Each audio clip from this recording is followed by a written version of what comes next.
सत्य परेशान हो सकता है लेकिन पराजित नहीं। कुछ यूँ ही तस्वीरें हमारे सामने है।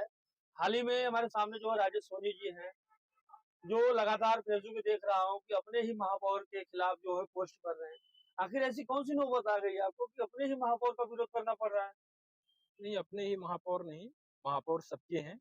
और ये पोस्ट जो हो रहे हैं, ये भी आप देख रहे होंगे कि कहीं न कहीं सिंगरौली जिले के जो बेरोज़गार युवा हैं, उनके पक्ष में है। हमने 10 तारीख का सिंगरौली जिले में जो एनसीएल जयंत परियोजना उसमें कार्यरत एक ओबी कंपनी, आउटसोर्सिंग ओबी कंपनी, चड्ढा कंपनी आई हुई है। हमने उपखंड अधिकारी महोदय से एक अनुमति भी लिया था कि 10 तारीख को हम घेराव करने जा रहे हैं, क्योंकि उस कंपनी में कहीं न कहीं युवा भाइयों को नौकरी नहीं मिल रहा है। उस कंपनी के प्रोजेक्ट मैनेजर, चाहे उस कंपनी के जो मालिक होंगे, ओनर होंगे, वो हमारे प्रदेश अध्यक्ष महोदय के ऊपर दबाव डाले और प्रदेश अध्यक्ष महोदय ने हमको मना भी किया कि आप इस घेराव को मत करिए। हमने नहीं माना तो एक पत्र जारी करवा दी कि राजेश सोनी जी को जिलाध्यक्ष के पद से हटाया जाएगा। केंद्रीय नेतृत्व इसका निर्णय लेगी। तो मुझे नहीं लगता कि मुझे इस पत्र के माध्यम से जो डराया जा रहा है उससे पीछे हटना चाहिए। हमने 10 तारीख को घेराव तो नहीं कर पाया क्योंकि कुछ कारणवश हम रुक गए थे, लेकिन आगे निश्चित ही घेराव आपकी करेंगे। लड़ाई तो रोजगारों को लेकर है, युवाओं को रोजगार दिलाने को लेकर है, फिर इसमें लोग को साथ देना चाहिए। लेकिन साथ न देकर के आपके ही प्रदेश अध्यक्ष आपको मना कर रहे हैं कि आप जो है कंपनी के खिलाफ ना दें। आखिर ऐसे क्यों बोल रहे हैं? देखिए, जब निजी लाभ का स्वार्थ आदमी के अंदर हो जाता है तो फिर से सार्वजनिक लाभ को भूल जाते हैं लोग।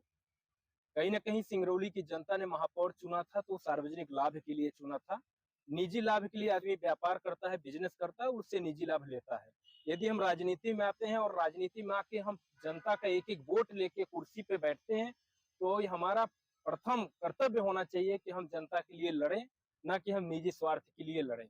ये कहीं न कहीं यहाँ पे निजी स्वार्थ का दिख रहा है कहीं न कहीं, इस वजह से निजी स्वार्थ की वजह से वो सामने आना उनको पड़ रहा है। और इस वजह से हम फेसबुक पर पोस्ट कर रहे हैं। इसमें किसी व्यक्तिगत के लिए हम फेसबुक पे पोस्ट भी नहीं कर रहे हैं, हम सिंगरौली जिले के युवाओं के लिए पोस्ट कर रहे हैं क्योंकि उनको वो रोजगार के लिए कहीं न कहीं उम्मीद रखते थे। 10 को जो है आपने आंदोलन का जिक्र किया है। हुँ। आंदोलन क्या होगा या फिर प्रदेश अध्यक्ष की बातों में आ जाएँगे? प्रदेश अध्यक्ष की बातों में नहीं, यदि मैं आपको ये बताना चाहता हूँ, मेरे पिताजी भी यदि प्रदेश अध्यक्ष रहते, मेरे पिताजी भी यदि महापौर रहते और वो बोलते कि सिंगरौली के युवाओं के लिए मत लड़ो, कुछ मेरे लड़के रखे गए हैं, कंपनी वाला मुझे पैसे दे रहा है, मुझे फंडिंग कर रहा है, तो मैं अपने पिताजी की भी बात नहीं मानता। तो आप समझ सकते हैं कि मैं प्रदेश अध्यक्ष की बातों में आऊँगा कि सिंगरौली के युवाओं के हक के लिए मैं पुनः लड़ाई लड़ूँगा। युवाओं के समर्थन में कहीं आपके अपने ही दुश्मन न बन जाए, आपको हटा दिया जाएगा जिलाध्यक्ष से। डर नहीं लगता आपको?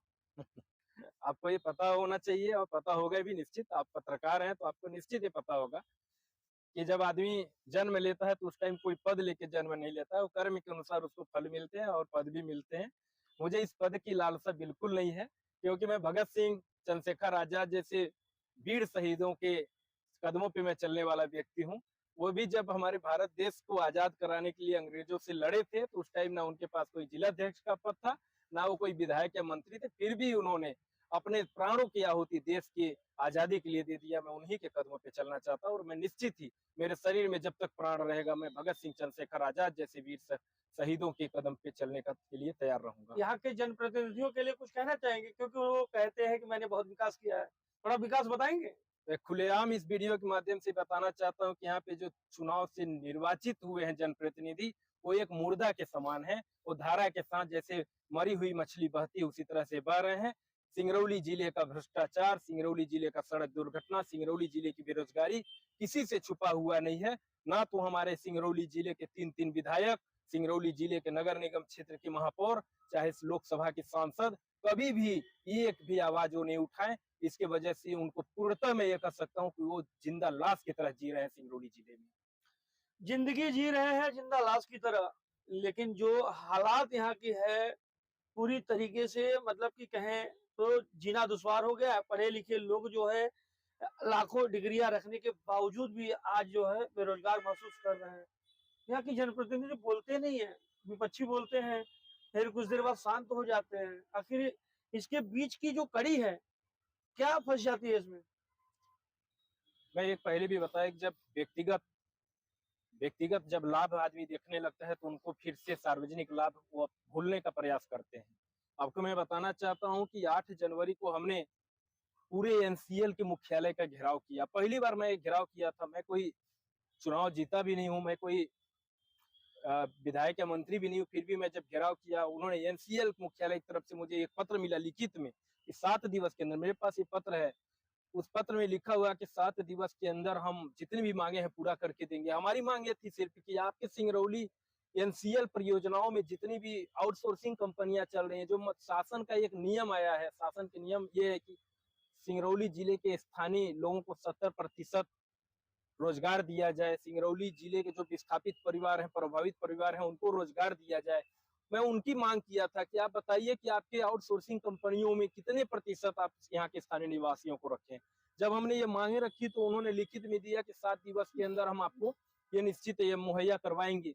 लेकिन उसके बीच में ही हमारे आम आदमी पार्टी की प्रदेश अध्यक्ष श्रीमती रानी अग्रवाल जी की तरफ से एक पत्र जारी कर दिया गया कि आपको हटा दिया जाएगा, आप इस सबसे शांत रहिए। तो मुझे बिल्कुल उससे डर नहीं है और मैं निरंतर उस मांग को रख रहा हूँ। यहाँ तक कि मैं ये भी बताना चाहता हूँ आपको इस वीडियो के माध्यम से, यदि एनसीएल मुख्यालय, जिला कलेक्टर महोदय हमारी बातों को नहीं सुने, जो लीगल बातें हैं, मैं निश्चित हाई कोर्ट का फिर से सहारा लूंगा और उच्च न्यायालय में मैं जनहित याचिका करूंगा कि आखिर में ऐसी कौन सी मजबूरी है हमारे सिंगरौली जिले के प्रशासनिक अधिकारियों की, हमारे सिंगरौली जिले के जो जनप्रतिनिधि हैं, वो शासन के नियमों को अनदेखा कर रहे हैं और हमारे युवा भाई रोजगार के लिए दर दर भटकने के लिए मजबूर है। न डरा था, न डरा हूँ, न डरूंगा।